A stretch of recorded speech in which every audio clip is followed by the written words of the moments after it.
சவால் விடுத்திருக்கிறார்கள் என்பதை உணர்ந்து உள்வாங்கிக் கொண்டு அந்த கொடநாடு கொள்ளை குறித்து ஆளும் திராவிட முன்னேற்றக் கழக அரசு கூடுதல் கவனமும் அதிக முக்கியத்துவமும் கொடுக்காமல் தூங்கி வழிவதை கண்டித்தும் இந்த வழக்கினை விரைந்து விசாரித்து குற்றவாளிகளை தண்டிக்க நடவடிக்கை எடுக்குமாறு திமுக அரசை வலியுறுத்தியும் அனைத்து இந்திய அண்ணா திராவிட முன்னேற்ற கழகத்தின் சார்பில் மாநிலம் தழுவிய அளவில் அனைத்து வருவாய் மாவட்டங்களிலும் 1/8/2023 அன்று காலை 10:30 மணிக்கு கண்டன ஆர்ப்பாட்டம் நடைபெறும்.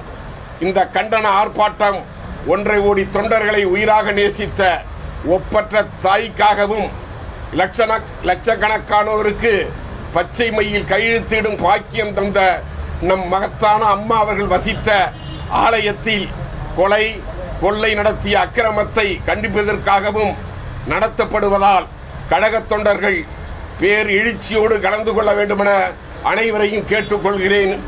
தமிழகமே தனக்கு வேலி, தமிழினமே தனக்கு உறவு என தன்னலம் பாராது தன் உடல்நலமும் பேணாது சந்தனமாய் தன்னை கரைத்து இந்த தங்கத்தமிழ் பூமிக்காக தம்மையே அர்ப்பணித்த புரட்சி தலைவியின் வசிப்பிடத்தில் நடத்தப்பட்ட இந்த அக்கிரம கொலைகளை கண்டிக்கும் இந்த போராட்டத்தில் பொதுமக்களும் திரளாக கலந்து கொள்ள வேண்டுமென அனைவரையும் அன்போடு கேட்டுக்கொள்கிறேன்.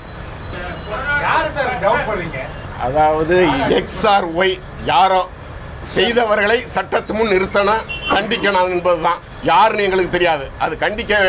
அதை கண்டுபிடிக்க வேண்டிய வேலை காவல்துறையுடைய வேலை.